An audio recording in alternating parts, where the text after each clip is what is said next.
This is episode 32 of Standing Out. Standing Out is a remarkable interview-style podcast with the intention to highlight women and men making outstanding contributions in their field. This podcast is generously sponsored by Think Global. Think Global is a business advisory firm working with women entrepreneurs around the globe to scale their businesses to the next level. Today, I'd like to welcome Matt Handshakin Holmes. Matt is an entrepreneur, speaker, author, and world record holder. He is founder of the Handshakin Video Series, featuring top entrepreneurs on networking and personal branding strategies. Matt, thanks for being here. Hey, Katrina, glad to be here. Hey, okay, so when I'm reading this bio, I just learned something about you. You're a world record holder? like Guinness Book of World Records or what? Yes, so we broke the record in January, and of course Guinness is the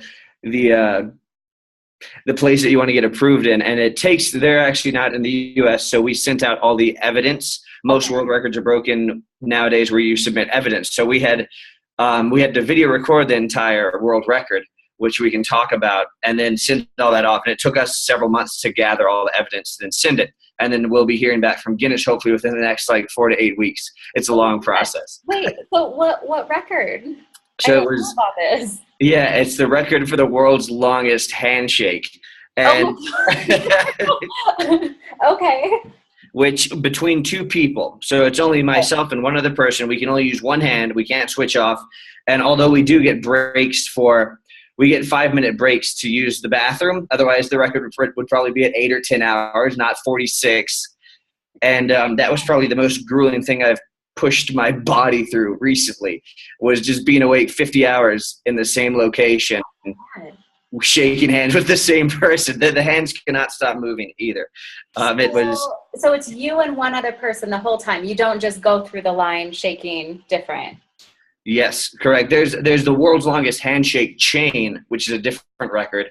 But you actually have to apply to break a Guinness World Record, and it takes 10 weeks to hear back from Guinness on kind of the specifics on exactly what you need to do to break it or not. So how did you come up with that idea? What inspired that initiative? That's so interesting. Yeah, I think it's just always kind of been on the bucket list. And that's awesome. After I got out of the real estate company, I wasn't focused on money, or I bought myself some runway. I just wanted to kind of interview people, on my video series I was attracted to, and kind of try some crazy things and see what would happen while I had the chance. And I was Googling, world records that were kind of vulnerable. And the world record was at 42 and a half hours. And we shook hands for 46 hours. And then after you minus breaks, we broke it by exactly an hour, 43 and a half. Wow. Okay. Well, good luck on getting that through. Holy cow. Yes, thank you. Okay. So the poor person that had to shake your hand for 46 hours, who was that? No, that's a whole other interesting story. I'll try not to blabber on too much, but I actually had someone who I was training with, meaning we would designate, a few weekends and stay up all night, trying to stay awake that long. And then one weekend we shook hands for 4 hours straight to kind of really get a vibe if we could, do it or not. And then he actually wanted to push the date back last minute. Okay. And I did not. I had too much traveling going on. I wanted to attempt it and either break it or not break it. Okay. And so he stepped down, and within 2 days, 2 days before the attempt, someone else stepped up and said, "Matt, I'll shake your hand all weekend." 12 hours of sleep beforehand, probably 20 hours of sleep afterwards, and we were awake 50 hours, like I mentioned. And him and I had met because we both gave a talk at Ignite Denver. Okay. And we had maybe hung out one other time than that. So we didn't know each other very well, but we sure did afterwards. By the end of that, you knew everything, I'm sure. Yeah. Wow. Well, you're our first world record holder on the show. So awesome. Thanks for gracing us with your presence. Well, that's an interesting story. So, okay, let's talk about, so you used to be in real estate, but you have made this really interesting shift in the last couple of years, and you're an entrepreneur and you have so much going on. And I would love to know, when you were in real estate, what sparked that shift, and what got you going down this other path? Yeah. It wasn't necessarily a fun realization when it hit me. But, you know, I built my real estate company right after graduating with my MBA with $100,000 of student loans. Oh, yeah. And I couldn't pay myself more than $300 a month for the entire first year of that company. But so I was maxing out credit cards. My mind was on the finances. I saw in the long run how the numbers could work out much better than a salary position, a traditional salary position. But I wasn't getting it on day one. And, you know, month 6 of maxing out credit cards and not being able to pay yourself months, you're focused on the money. You're worried about it. You need to reach success and make sure you're, you know, working overnight to get there. Anyway, once I was able to pay myself more and I wasn't focused on the money, I realized, wow, I love entrepreneurship, but I hate real estate. Oh, interesting. And the reasons I hated real estate was because of the people you're working with. In the real estate space, I'm working with a ton of contractors that aren't tech savvy, and I love technology. Mm-hmm. I love, you know, all the way from podcasting to just, you know, the fact that you can text on a MacBook, all the way to drag and drop websites. I love utilizing that stuff to increase, you know, your business's growth and success. And you don't see a lot of that in residential real estate in the space that I was in. Also, tenants are your clients. You know, what tenant and landlord have a good relationship? Not most. That's great. You know, it's just a ton of, you know, ambiguity, confusion, disappointment, and, you know, rent raising. I'm sorry, the market is going to determine if people are knocking at my door trying to pay $900 a month for the room that you're paying $700 a month. Right. That's out of my control. Right. I have investors. I didn't get to eat for the first year. Rent's going up. Right. And this is such a hard, I mean, this is a hard market. I would think, I'm not in the real estate space, but I think it's a hard market just because there is so much growth, which sounds good. But I also think that must kind of put a strain on all of the people trying to accommodate everyone moving into this Denver market, right? Big I mean, time. is it on the real estate side, is it a crazy time, or is it kind of like business as usual? I think it's been crazy. You know, I bought the first single family home in 2010 and then started the company formally in 2011. And we rent out rooms in the house. Okay. So we really appeal to the young professionals that are moving here and don't want to just get a studio and not know anyone. Right. Oh. And it's every 6 months we would raise rent $50 per room. Okay. So it was, from a landlord perspective, I think it was a big win. You know, they say somewhere in between 3,000 to 5,000 people moved here per month during the peak months, and perhaps still are while we're filming this. Wow. So I think that's a good part for the landlords. But you know, for the tenants, that means rent's going up, and our properties have appreciated quite a bit. Yeah. I get emails from Zillow saying it appreciated 10, 12 grand in the last 30 days alone, just per property. And I mean, it's Zillow, but that's worth something. Yeah. You know, we've had, we live in Evergreen, and just a few of our neighbors that have bought in the last several years, a couple of them had reappraisals, and they're all up 100 grand just in the last year.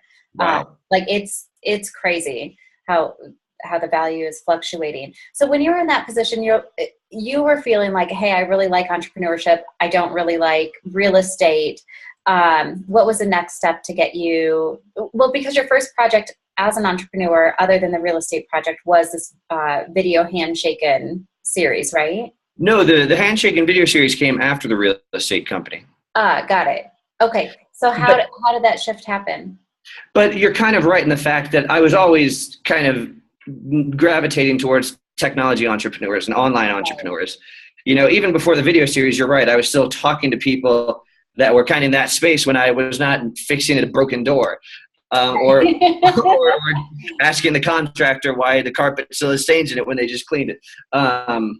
So you were right. You're right in that fact. But what really made the shift and the decision that was made was eventually the money wasn't the focus, and I decided to sell off the real estate company. I decided to stop leveraging myself.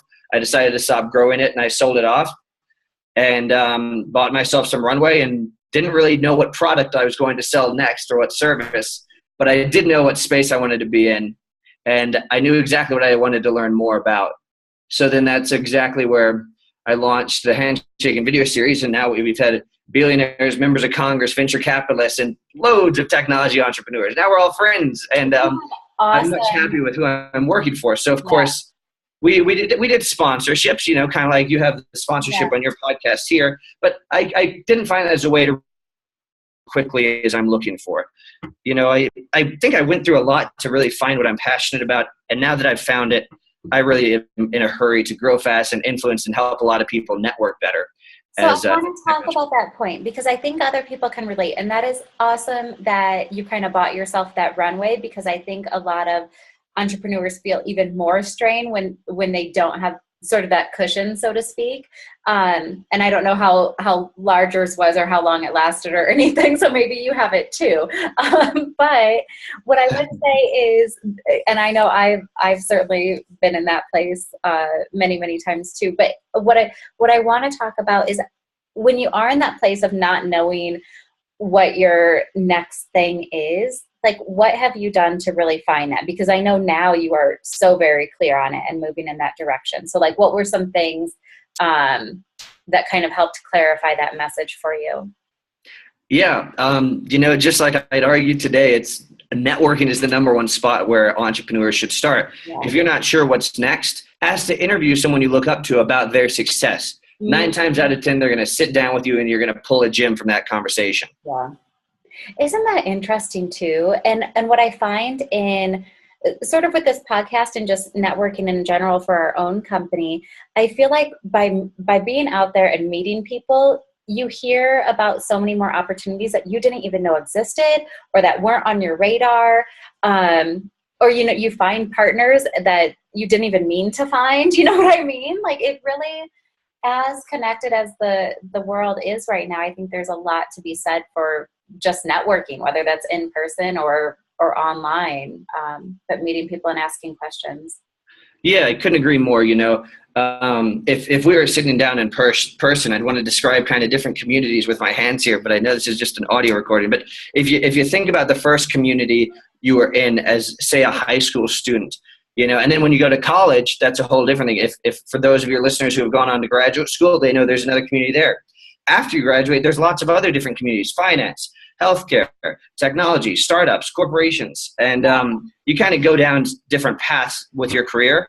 But when you take control of your networking and you pick who you want to be in front of, that's when you can really get a perspective of all the communities and then decide really where you want to be.